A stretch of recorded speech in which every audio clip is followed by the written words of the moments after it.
Hello, and welcome to another Boys Turner Employment Group podcast, where we like to ask guests about the key issues affecting HR, employers, and their workforces. I'm Emma O'Connor, Director and Head of the HR Training Academy. In this podcast episode, we delve into the HR hot topic of employee engagement and ask, how can we retain, attract, and engage our talent? When we think about the last 2 years, many employees have decided to take the plunge and join a new employer. Whether we call this the Great Reshuffle or the Great Resignation, this perhaps short-lived phenomena has impacted businesses and employee engagement. The lockdowns and working from home have allowed many to rethink what they do, how they do it, where they do it, and who they do it for. The rise of remote and hybrid working can also impact individual, team, and employer engagement. But however or wherever your people are working, a sense of purpose and togetherness has never been more important and yet perhaps so hard to define. To help me explore this topic, I'm joined by Ian Feaver, Managing Director of Employee Experience and Customer Loyalty Platform company Arteel. Hello, Emma. Thank you for having me. So, Ian, we're going to explore the topic of people engagement and in particular how we can keep our talent engaged. And I just wonder, thinking about your career, what does people management mean to you personally and also as a manager and a leader? For me personally, I think people engagement, there are many facets to it, but the key component in the first place is around purpose. People needing to be connected to a purpose. They need to, more than ever today, understand the purpose of their business and what it delivers. And then behind that sit the values. And if people can be connected to those values and the purpose, they will deliver better quality work. So it's a question of how do we engage people to the purpose and the values? No, I agree wholeheartedly with that, Ian. But I just wonder, when we talk about company values and making sure that we align with those company values, I suppose, how do you encourage employees to connect with company values? Well, let me give you an example of the power of recognition. And it's in our DNA. It's part of who we are. When my daughter was 5 years old and her first day at school, she went into a classroom. The teacher said to all of the children, Mrs. Benjamin Smith, she said, one of the first values you need to learn is the value of kindness. And they probably didn't understand what she meant. But during that first week, one of the girls in Katie's class took a bag of conkers to school and she shared her conkers with everybody else in the class. Then in the Friday morning assembly, Poppy received a certificate for being kind and her parents were there to witness that. And it was amazing. I didn't know this, but when I picked my daughter up from school later that day, she said, Dad, can we go and get some conkers? So on the Monday morning, I took her to school with a bag of conkers. I didn't know why. Loads of other parents were there with bags of conkers. And Mrs. Benjamin Smith thought it was hilarious. She said, they think they'll get a certificate. They think that being kind is sharing conkers with people. But what it demonstrated to me was that we all want to be recognised. We just need to know, what should we be recognised for? So when you recognise people for delivering a value, if one of your values is in using your initiative and you use your initiative, then give recognition for that to that person and they will repeat that behaviour. And when it's done publicly, their colleagues will repeat that behaviour. So there is no more powerful way of reinforcing purpose and values than recognition. So Ian, could you tell me a little bit more about what you mean about purpose and how we align behaviours with company values? Absolutely. One thing that I do quite often when I meet people in their workplace, or even if I'm meeting a friend of mine, I ask them, what do you do for a living? And if they just tell me their job, then they're not really telling me about the purpose of what they do. I'll give you an example. If you walk into a well-known cafe and you ask, say, Starbucks, for example, and if you ask the person that works in there behind the counter, just tell me, what do you do for a living here? And if they say, I just make coffee, they're not connected to their purpose. But if they say, well, do you know what? People come in here to relax, unwind, have a bit of time to themselves and enjoy a nice drink. And I make sure I provide the environment for them to do that, and a nice warm drink. That's what I do. I help make people's day a lot better. And those are the people that see the bigger purpose and meaning in the work they do. And when you think of what we've just been through over the last 2 years with COVID, more and more people want to do something more meaningful, not just a job.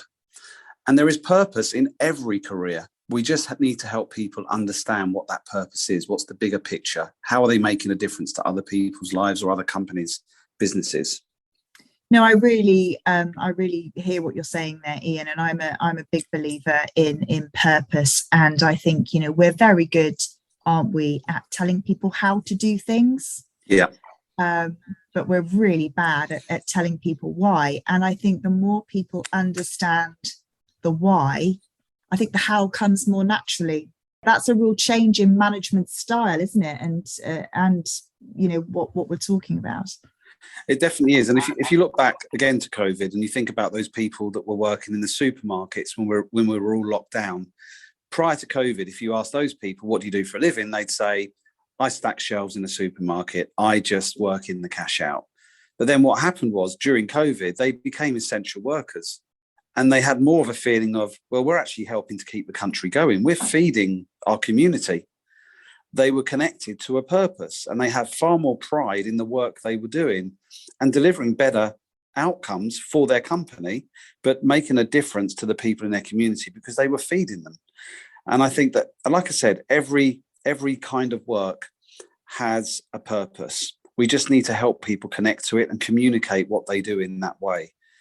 So it stops being a job and it becomes something more meaningful. Absolutely. So we've talked about some of those good examples of engagement. What are perhaps some bad examples of employee engagement that you've come across, and what might be some of the consequences? Well, I think in particularly in the workplace, I think most people are adaptable and flexible into adapting to a certain culture. So if we create a culture of appreciation where people are valued and appreciated for doing the right things, then you have an amazing workplace. But at the same time, if you have a toxic culture, then that will spread around the business as well. And it comes from the top down. I mean, I don't want to get political, but there's been a lot of talk about the culture in Downing Street recently. Now, that comes from the top down, and there's things that clearly need to change there. There's been a drinking culture, as you could say, or a party culture in Downing Street. But that culture has to change. So it really comes from the leadership, and whatever behaviours they adopt and whatever behaviours they want their people to have, they can influence that. No, I absolutely agree. And I think, it's a lot of this, we talk the talk, but do we, walk the talk as well? And I think that, the sort of the leadership point goes to credibility as well in leadership. And this whole point about leading by example. So you're absolutely right. It's that top down and cascading down throughout the whole workforce. So it comes from the top down, but then it can go from the bottom up. So, but it starts from the top. So what I'm saying there is that once we have this culture of appreciation and people respecting one another, then that becomes the default. You look for people doing the right things and appreciating them. That can be everyone across the board, peer to peer. But without that, what happens is the default without appreciation is people doing things wrong and spotting that and looking for the things that people do that is wrong. So there's a fine line between having a toxic culture and an amazing positive culture. There's just a few things, strategic things that you can do to make sure you sit on the right side of the line and you have that positive culture where people are connected to a purpose, they're connected to the values, and they appreciate one another for delivering that. And they're all on a mission together in one company. It's a very finite art to get it right, but it can be done for every business. And I suppose when we think about Arteel, and what does engagement mean for Arteel, and also how can businesses use technology platforms like yours to engage their people wherever and however they're working? That's a great question. And the first thing is technology alone doesn't change culture, but it's the vehicle that allows the amazing things to happen. One thing I hear from a lot of people is we really want to drive engagement. But you can't drive engagement. Nobody wants to be driven. People have to choose to be engaged. People have to choose to live your values and your purpose. So what we do is we provide a platform that has the values as part of that platform. It's the first thing people see when they go in there. And then they can deliver recognition peer-to-peer to their colleagues. If, for example, one of the values is teamwork, and somebody has supported them and helped them on the project, then they can thank them for that under the value of teamwork, and everybody else will see that in the platform. And then other people know what they need to do. And some great stories come from that. And it creates a lot of positive energy, and it builds bridges between different departments. So the technology, if you like, it looks after itself. It doesn't come from the boss. You don't just rely on the boss to give recognition. People should be empowered to say thank you to one another. And that's a really important piece. I love what you say there about technology as the vehicle. That's really important. And I think, often we see technology being introduced and it's like, well, that's the job done, isn't it? Whereas actually the technology is there to support and provide, if you like, the mechanism. But you're right, it comes from that people empowerment and, recognizing when somebody has gone that extra mile, and they are living and delivering to the values. So I think some really important points there. Recognition done poorly is more harmful than no recognition at all. Quite often we see companies doing employee of the month, and there might be 50 people working in that department. So you're going to wait 50 months before you might receive some recognition, which is too long. But also, because it's normally the boss that will decide who will get that recognition, well, the boss doesn't see everything.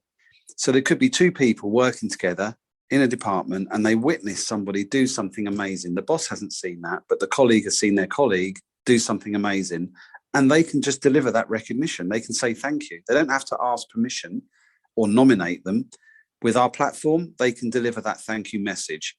And so it goes across the board, peer to peer, which is an amazing thing for people to be, because the biggest joy in recognition, funnily enough, isn't the receiving, it's the giving. Just like at Christmas or birthdays, we love to give presents. It's not about the receiving of presents, it's about giving presents and helping people be happy. So what advice would you give to managers, Ian, thinking back about when you've been engaged at work, when perhaps you haven't felt so engaged at work, but also how you drive engagement amongst your team and your colleagues? What tips and advice would you give? Well, a lot of managers think it's their job, or they default to this, to speak to people when they do things wrong, to coach them, to guide them, to give them, say, look, this is how you should do it, which is part of the job. Of course it is. People need coaching, no doubt about that. But if you think of, I'll give you an analogy. Think of going to a sporting occasion, go to a football match, and the crowd will cheer every good pass, every good tackle, every good thing that their team delivers on that pitch. The crowd will cheer. The reason they're doing that is it encourages the players to put more tackles in, have more shots, more good passes. And at the end of the game, the home team will normally win because of that. So it's a bit like in the workplace, encouraging people. They haven't won the game yet, but they haven't won the sale, if you like, but during the project, you encourage people for doing the right things, which are the values and the behaviours. And you notice the efforts they're making in a positive way. And that will deliver better business results. If you just criticise when they do it wrong, and it'd be like the crowd booing because the team aren't playing well, the team will go in a downward spiral and they won't win football matches. So it's the same in the workplace. I would say to managers, give your people positive encouragement for the things they're doing right, and occasionally do it publicly so other people can see what great looks like. Don't wait until the project is completed. Do it during the project, and then that way you'll get much better outcomes. Some excellent tips there, Ian. Brilliant. And I think that whole messaging around enthusiasm and positive encouragement is so important, and perhaps now more than ever. So my thanks, Ian, for joining me on this podcast. Thank you very much, Emma, for inviting me. I've really enjoyed it. Thank you. With our people working so differently and teams not always being together, managers and employers are going to have to work that little bit harder to keep their employees engaged.